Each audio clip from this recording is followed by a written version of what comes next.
शर्यतीमध्ये ससा झोपला तो इतका गाढ झोपला की तो स्वतःची जिंकण्याची इच्छाच विसरला. आणि रामायणातला कुंभकर्ण आपल्या सगळ्यांना माहीतच आहे.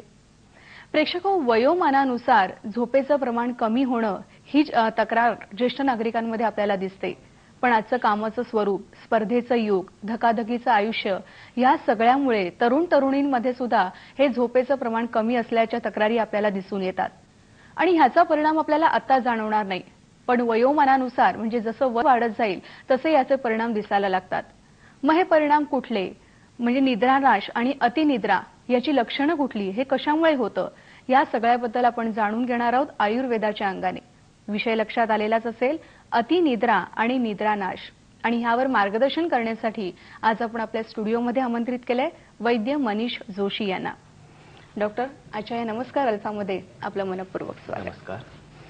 प्रेक्षक हो, अतिनिद्रा आणि निद्रानाश या संदर्भात आपले जे काही प्रश्न असतील, ज्या काही शंका असतील, ते 1600-221010 या क्रमांकावर संपर्क साधून विचारत राहा. सुरुवात करूया चर्चेला.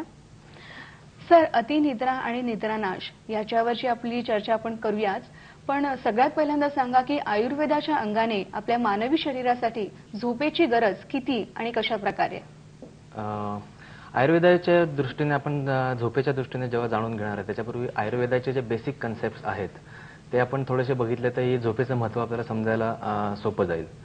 तर आयुर्वेद हा 3 दोषांवरती पूर्णपणे आधारभूत आहे आणि कोणताही रोग तयार होताना या 3 दोषांचा संबंध त्याच्यामध्ये असतो. तर वात, पित्त आणि कफ हे 3 दोष ते आहेत आणि यांच्यामध्ये जेव्हा समस्थिती असते त्यावेळेस आपलं जीवन सातत्य किंवा आयुष्य जे आहे ते चालू राहतं आणि यांच्यामध्ये जेव्हा कमी जास्तपणा निर्माण होतो त्यावेळेस रोगाची निर्मिती व्हायला सुरुवात होते. आणि हे 3 दोष समस्थितीमध्ये राहण्यासाठीचे ज्या 3 महत्त्वाचे, ज्याला आपण तिवई असं म्हणता येईल, 3 पाय, तसं 3 पाय जे सांगितलेले आहेत त्याच्यामध्ये आहार, निद्रा आणि ब्रह्मचर्य असं तिघांचा उल्लेख आलेला आहे. त्यापैकी निद्रा ही त्या दृष्टीने आपल्याला जास्त महत्त्वाची आहे की जीवन सातत्य टिकून राहणं किंवा रोजच्या कामाच्या गडबडीमुळे किंवा जे एकूण शरीरामध्ये वेगवेगळे फंक्शन्स चालू असतात त्याच्यामुळे शरीराच्या धातू घटकांमध्ये जी झीज निर्माण होते ती पुन्हा भरून काढण्यासाठी म्हणून त्यांना विश्रांती मिळावी या दृष्टिकोनातून निद्रा ही अतिशय आवश्यक आयुर्वेदाने सांगितलेली आहे. तर या पद्धतीने आपण अतिनिद्रा आणि निद्रानाश याची लक्षणं कुठली आणि याच्यावरचे काय उपाय आहेत हे आपण चर्चा करूया. प्रेक्षकांचाही सहभाग आपल्या चर्चेमध्ये असेल. पहिला प्रश्न येतोय तो घेऊया. ओके. नमस्कार. हॅलो. हा, नमस्कार. नमस्कार. मी पार्ल्याहून बोलते. एक प्रेक्षक. अच्छा. माझ्या मिस्टरांना गेली 2 वर्ष झाली झोप येत नाहीये, पण गोळ्या घेतल्यामुळे त्यांना झोप लागते. वय किती आहे? सकाळी उठल्याबरोबर वय त्यांचं आता 60 आहे. बरं. तर सकाळी उठल्याबरोबर त्यांना फ्रेश वाटत नाहीये. बरं. आणि ते नुसते असे म्हणजे काय झोप पूर्ण झाली असं वाटतच नाहीये त्यांना बघितल्याबरोबर. आणि ते म्हणजे असं भ्रमिष्ठासारखं थोडंसं असं इफेक्ट झाल्यासारखं वाटतोय त्यांच्यावर बोलण्यामध्ये वगैरे असा. अच्छा. तर या दृष्टीने आपल्याला एक महत्त्वाचं की त्यांना काही तसे वेगळे काही रोग आहेत का हे थोडंसं समजलं असतं तर आपल्याला अजून त्याच्या दृष्टीने उत्तर देणं जास्त सोपं गेलं असतं. परंतु त्यांच्या वयाचा भाग जर आपण विचारात घेतला तर साधारण वृद्धावस्था ही वाताची असं आयुर्वेदामध्ये वर्णन केलेलं आहे. आणि झोप जी आहे ही जेव्हा निद्रानाशाचा विकार सुरू होतो त्यावेळेस वात वाढणं हा प्रकार शरीरामध्ये घडायला लागतो आणि जसं वात वाढेल तसं पुन्हा निद्रानाशामुळे पुन्हा वात वाढणं असं एक दुष्टचक्र आपण असं म्हणता येईल की ते सुरू होतं. आणि त्याच्याबरोबर मग दुसरं महत्त्वाचं आहे की त्यांना फ्रेश वाटत नाहीये उठल्यावरती. तर याचा अर्थ म्हणजे निद्रानाशाचा त्रास त्यांना नक्कीच होतो आहे.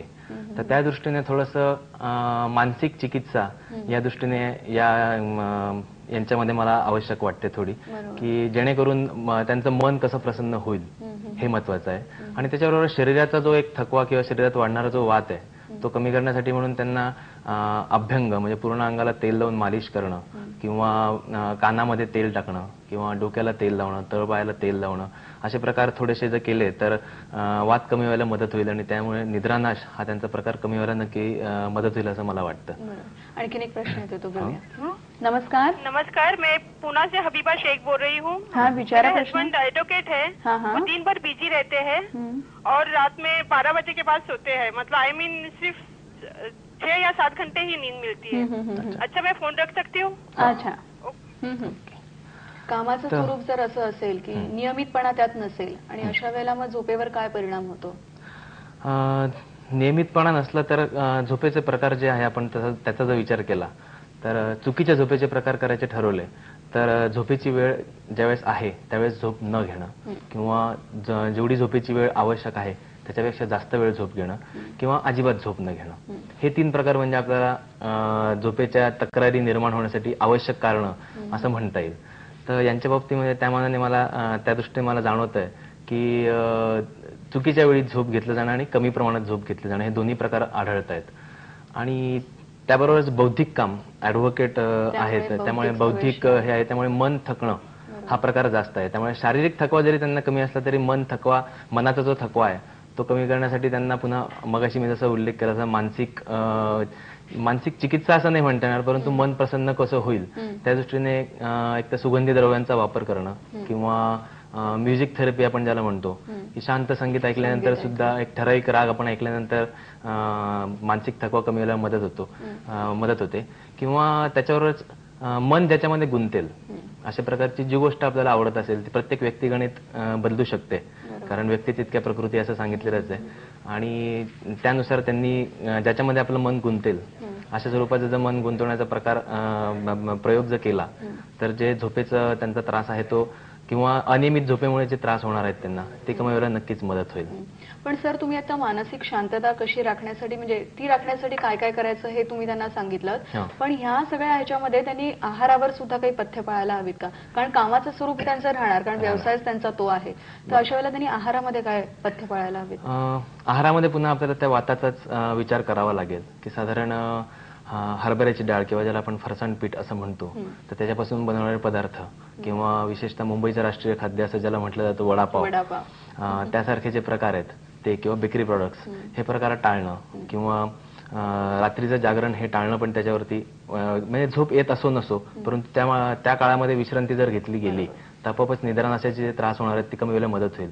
त्याच्याबरोबर जास्त प्रमाणात व्यायाम होत असेल किंवा जास्त प्रमाणात कष्ट होत असतील तर ते कसे टाळता येतील त्या दृष्टीने जर प्रयत्न केले किंवा आपल्याला जी ठराविक कामं करायची आहेत त्यांची एक प्रकारची समजा यादी केली आणि त्यामधून आपण ठरवलं की कोणत्या कामांना प्राधान्य द्यायचं आणि कोणतं काम नंतर दुय्यम दर्जाचं आहे आणि ते नंतर केलं तरी चालणार आहे अशा प्रकारचं जर एक आपण टाइम टेबल वेळेचं नियोजन जर केलं तर ऐनवेळेची धावपळ होते त्यामुळे जो एक थकवा जास्त प्रमाणात येतो तो कमी व्हायला नक्कीच मदत होईल आणि निद्रानाशाचा त्रास कमी व्हायला मदत होईल असं मला वाटतं. प्रेक्षक हो, अतिनिद्रा आणि निद्रानाश याच्यावरची चर्चा आपण अशीच पुढे चालू ठेवणार आहोत. 1600221010 या क्रमांकावर संपर्कात राहा. थोडंसं थांबूया विश्रांतीसाठी.